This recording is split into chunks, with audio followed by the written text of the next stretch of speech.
Thank you very much, Speaker. Speaker, I would like to begin by sending our condolences to the families of the 14 members of the South African National Defence Force who recently lost their lives in the DRC. We cannot continue to refer to them through a number because they've got names. We salute Staff Sergeant William Edikola. We salute Staff Sergeant Molatley Ishmael Molatley.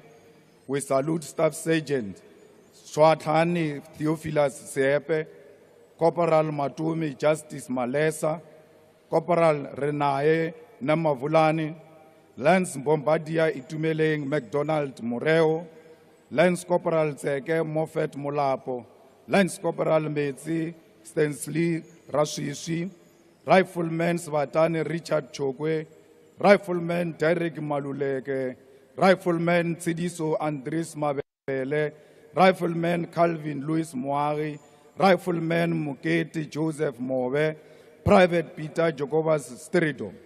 The reckless deployment of South African troops in the DRC under the South African Development Community SADC mission in the Democratic Republic of Congo, SAMI DRC, which began in December 2023, was presented to us as a peacekeeping effort. However, the truth is that our soldiers are not there to maintain peace. They are engaged in a direct combat, fighting against the highly armed and strategically superior M23 rebels who are supported by the reckless president of Rwanda, Paul Kagame. Our government has deliberately misled the people. The reality is that our soldiers are fighting an enemy that has better weaponry, better resources, and better intelligence. While the rebels possess advanced military equipment, our soldiers are sent to battle without drones, without fighter jets, and without critical military assets. They are left vulnerable, fighting a war they cannot win, all because of the failures of this government. The recent M23 offensive on Goma has highlighted significant shortcomings in the South African National Defence Force deployment. Intelligence failures were evident as the SNDF lacked timely and accurate information to anticipate the M23 movements, leaving our forces unprepared for the assault. Coordination between the South African National Defence Force, regional allies, and the Congolese military was inadequate, leading to a fragmented response and over-reliance on local forces that quickly collapsed under pressure. The SNDF response can also be criticized for its sluggishness, allowing M23 to seize strategic positions before effective action was taken. Political considerations were often overshadowed military necessities, limiting our forces' effectiveness. Leadership on the ground also failed to provide clear directives, resulting in disorganized retreats and unprepared casualties. These issues culminated in tragic losses. For over a decade, we have watched as the South African National Defence Force has been systematically weakened.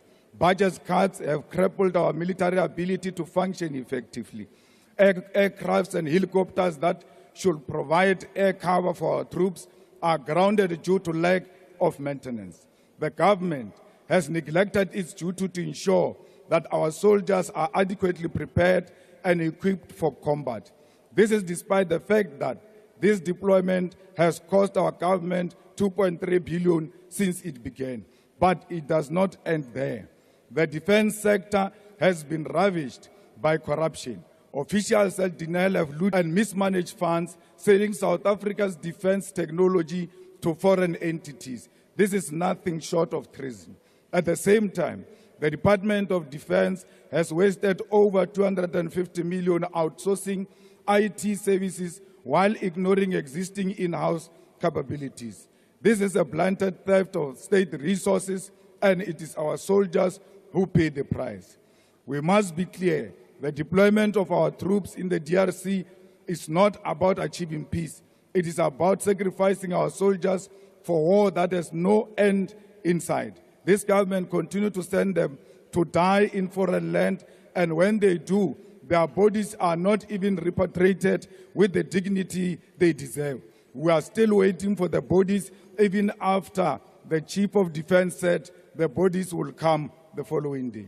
The South African National Defence Force soldiers who passed away in the last few weeks have still not arrived home, with several delays being blamed, which is unacceptable. The families of these fallen soldiers are left waiting, grieving and struggling for answers. Our troops be brought home immediately. We cannot allow more lives to be lost in a senseless conflict while corrupt politicians continue to loot and mismanage our defense resources. Bring them back home now.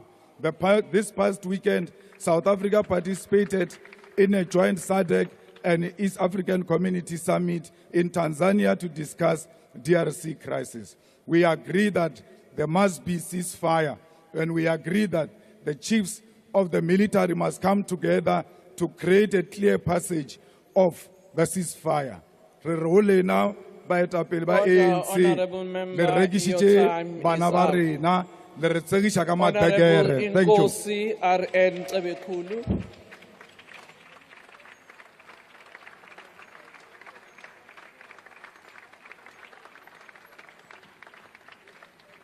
Our Speaker, thank you for the opportunity. The Inkatha Freedom Party is profoundly saddened by